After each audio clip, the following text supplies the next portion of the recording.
भागवत गीता अध्याय 4 दिव्य ज्ञान। गीता के चौथे अध्याय से हम जानेंगे कि भगवान कब और किस रूप में धरती पर आते हैं, भगवान को कैसे प्राप्त किया जाता है, गुरु से ज्ञान कैसे लिया जाता है, ज्ञान लेना क्यों जरूरी है।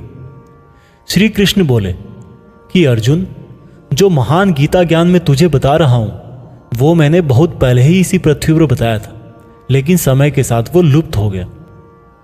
इस पर अर्जुन बोले कि हे कृष्ण, आप तो अभी वर्तमान काल में हो, तो आप बहुत पहले के समय में ऐसा कैसे कर सकते हो।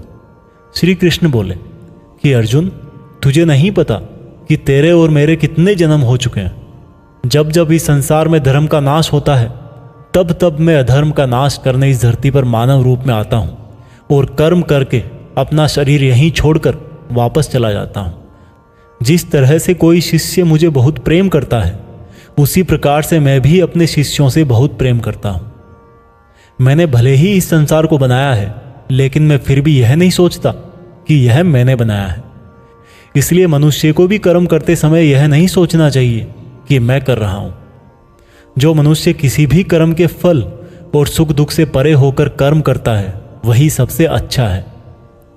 जिसको अपने शरीर पर कोई घमंड नहीं होता, उसको वश में रखता है, वही मनुष्यों में सबसे ऊंचा है। और अर्जुन, जो मनुष्य इस धरती में खुश नहीं रह पाता वो परलोक में भी खुश नहीं होता। इसलिए किसी भी मनुष्य को अपने गुरु को पहचान कर, अपनी इंद्रियों को जीत कर, अपना लालच छोड़कर उनकी सेवा करके उनसे वह ज्ञान सीखना चाहिए जिससे बड़े बड़े पापी भी मेरी शरण में आ जाते हैं।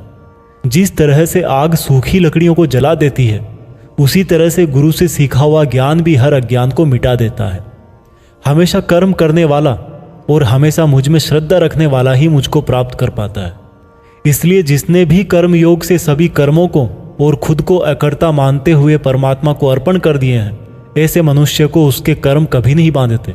इसलिए अर्जुन, तू भी मेरे इस दिए हुए ज्ञान से यह समझ कि कर्म तू नहीं बल्कि मैं कर रहा हूँ। दोस्तों, इस चौथे चैप्टर में यह साफ कहा गया है कि जब भी धरती पर मानवता का नाश होता है और निगेटिव एनर्जी लोगों में ज़्यादा होती है, तब तब भगवान किसी भी रूप में आकर धर्म को फिर से स्थापित करते हैं। इसमें यह भी बताया गया है कि अगर किसी से आपको कुछ सीखना है तो सबसे पहले आपके मन में उसके प्रति रेस्पेक्ट होनी चाहिए, कोई लालच नहीं होना चाहिए और बुरी भावना भी नहीं होनी चाहिए। और ये नॉलेज लेना और सीखना हमारे लिए ज़रूरी क्यों है? क्योंकि हम चाहे किसी भी फील्ड में हो, ऑब्वियस सी बात है कि हमें उस फील्ड के गुरुओं से ज्ञान तो लेना ही पड़ेगा। और ज्ञान ऐसा तरीका है जो इस लाइफ में आपके टारगेट से और उस लाइफ में आपके परमात्मा से मिला सकता है।